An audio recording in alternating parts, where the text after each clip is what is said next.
Thursday, week 4 in the city. We got the sun peeking out today. Delicious brunch at a cafe / lunch place.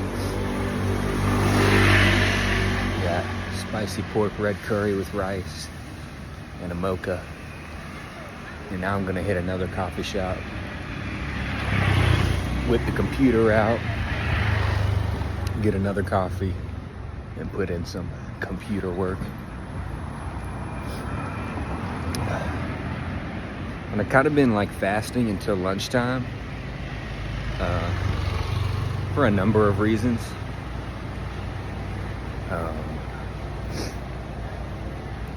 But the goal is I'm really into fitness, so the goal is to really eat way more than I did in the States here because it's just so available and so cheap. And rice is like the cheat code. And they come with like every meal, even when it's $2 or $3. So I've been figuring that out. But I also, nowadays I just don't like to eat a whole lot throughout the day. I usually eat a bigger dinner. But that is always the biggest stipulation to gaining weight and muscle is eating. You can work out every day, twice a day, but you're not gonna get any size if you don't eat.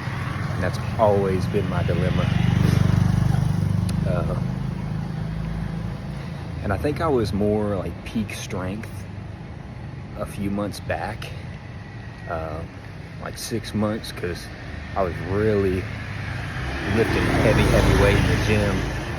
But again, that extra strength does correlate to more eating and more size. Ooh.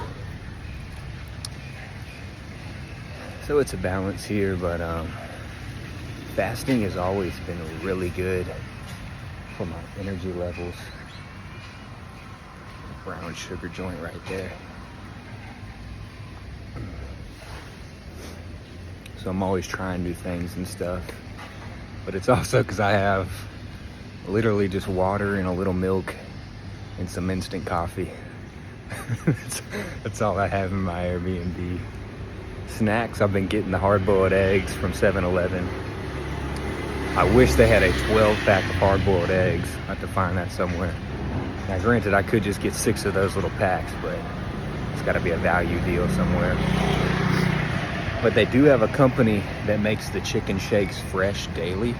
And he said she said I can pick them up 10 at a time from their place and order in bulk. It's about $2 per shake.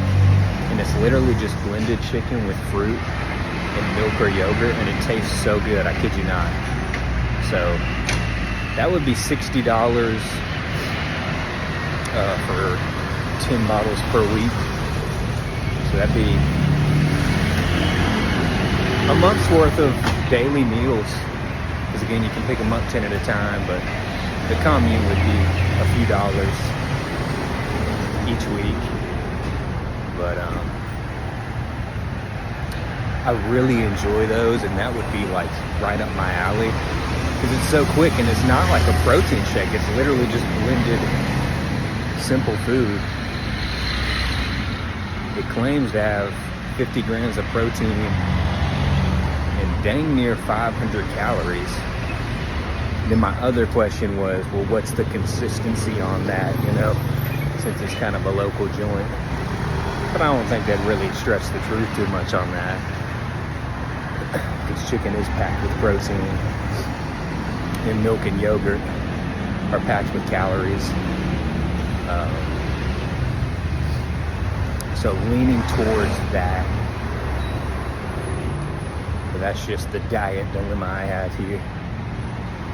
Because fitness is the one priority. That's like, no matter where I'll be, that will be a constant.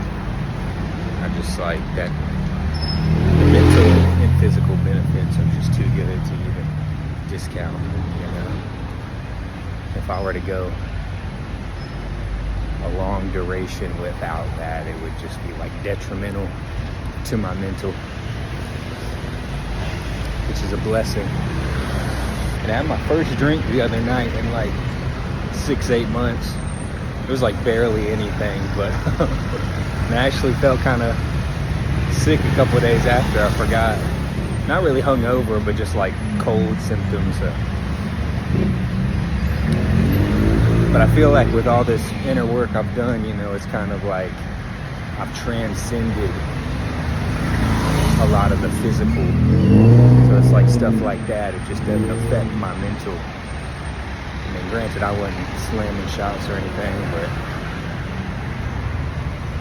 it's just one of those things that was like kind of a growth to be like, yeah, I can do this, but it doesn't control me.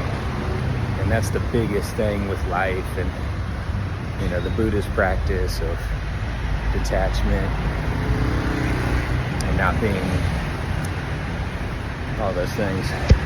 Because there's been times in my life where I was pretty aesthetic, meaning, I think that's how you pronounce it, where, you know, you just detach from everything.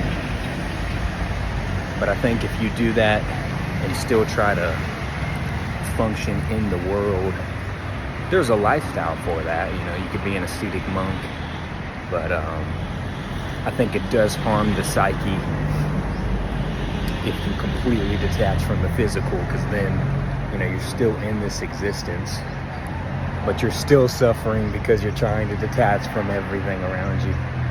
So it's definitely a paradox in that regard. But the middle way is something that Buddha preached, saying, you know, don't overindulge, but you don't have to completely detach from things. And that really resonates with me, is trying to continue to grow and evolve in this existence, but just take away the guilt and the shame. That's a big thing with religion, is how, you know, crucified you can be for your actions. And not to say affecting others is a good thing, but, well, in a negative way, but, you know, it's just good perspective to be able to love yourself and what you do and know that you're not perfect, but continue to grow as a person. Back to heavenly weather. The storm has passed. It feels so good out here. Slight breeze, sunny. So I definitely got the itch to go look at something. So I'm gonna look at some temples I haven't been to and go from there. It's kind of early afternoon, so no big trips today, but check some things out. Back to gorgeous weather in the city. So I'm gonna go check out some temples in the old city. Made it to the old city. Dropped my helmet off with a friend. Saladikra. My friends. Just left my helmet at the Sleep Owl Hostel. Recommend. It's like $9 a night. I have a friend here. She gets off in a little, but I'm gonna walk around in the north of the old city and look at some of these temples and get some local food and drink before the gym. They have like over 50 temples in the old city. It's just an enclosed wall, square space in the center of Chiang Mai. There's a rat. A rat just went in the sewer. But gonna hit these up, and there's two on the northern outskirts. You can see the top of one over there. I'm gonna hit those two when I circle back. So it should be about 4 or 5 total that I go to today. Just kind of in and outs, because I've been to a few of the major ones here, like Wat Phra Singh. That's the big one in the old city. But again, there's like over 50 temples, I think 75, just in this 3-4 mile radius, which is insane. But I love them. They're all super quiet. They upkeep a lot of them, and they're some super ancient structures. So it's great to just see the culture and the peace and the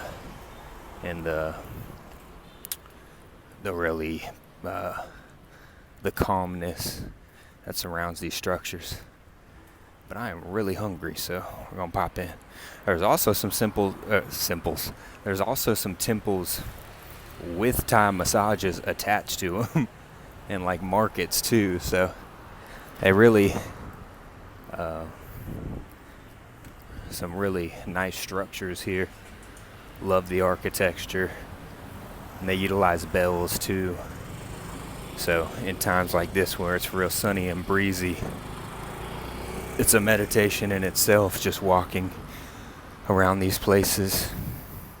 You can talk with monks, so many great aspects. Love the old city. I would highly recommend, if you're only staying in Chiang Mai in particular for like a couple weeks or like a week or whatever. Hey, I have the same slides. Posty. Shout out TikTok. But yeah, I would definitely stay in this vicinity because you can pretty much tour the whole place and get plenty of good temples and food. It's like some construction work here.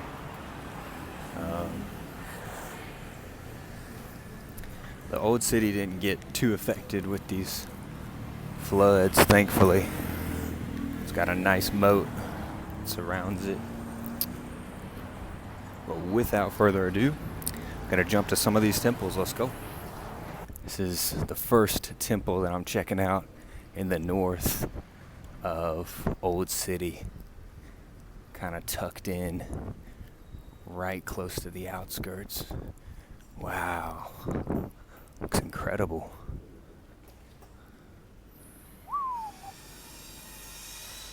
I love that structure facing you right when you enter.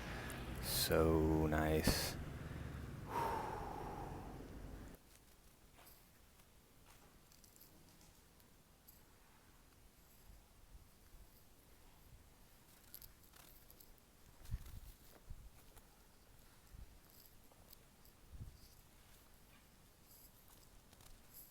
I've never seen a lotus flower until Thailand.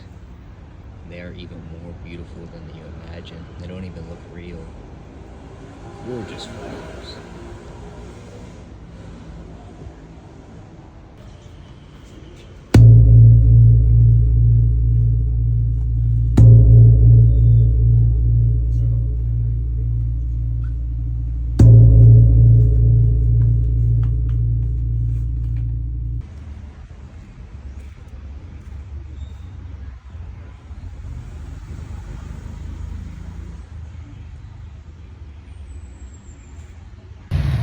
Temples explored, cafe Amazon.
Here. Market.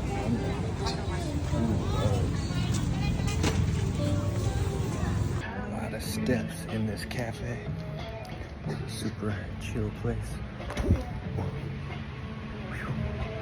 Now we'll go downstairs and hit the midnight market. Quiet place, get a little snack and a drink. Waroros markets. Always good food, super cheap. Good crabs, eggs.